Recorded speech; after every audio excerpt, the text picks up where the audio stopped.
Socializing 70. I had a thought which I wanted to share. Since the passing of the righteous predecessors, the strength of the Muslim nation has weakened dramatically. It is logical that the greater the number of people in a group, the stronger the group will become, yet Muslims have somehow defied this logic. The strength of the Muslim nation has only decreased as the number of Muslims have increased. One of the main reasons this has occurred is connected to chapter 5 Al-Ma'idah, verse 2 of the Holy Quran. And cooperate in righteousness and piety, but do not cooperate in sin and aggression. Allah, the Exalted, clearly commands Muslims to aid each other in any matter which is good and not support each other in any matter which is bad. This is what the righteous predecessors acted on, but many Muslims have failed to follow in their footsteps.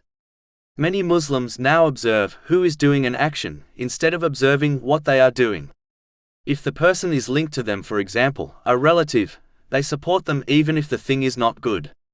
Similarly, if the person has no relationship with them, they turn away from supporting them, even if the thing is good.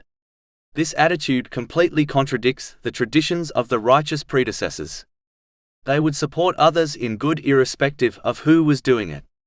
In fact, they went so far on acting on this verse of the Holy Quran, that they would even support those they did not get on with, as long as it was a good thing.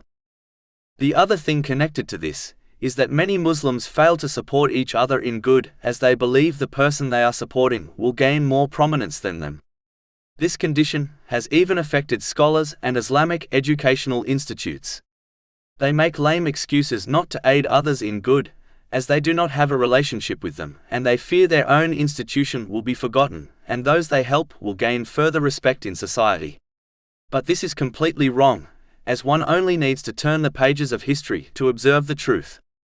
As long as one's intention is to please Allah, the Exalted, supporting others in good will increase their respect within society.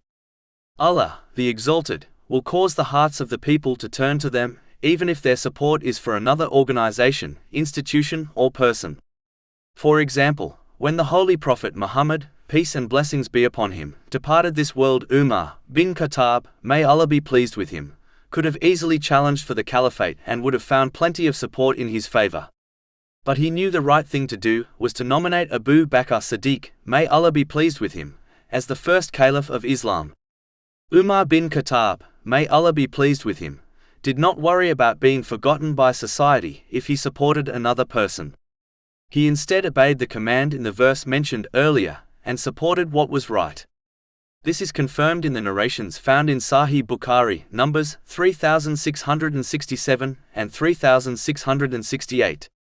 The honor and respect of Umar bin Khattab, may Allah be pleased with him, within society, only increased by this action. This is obvious to those who are aware of Islamic history.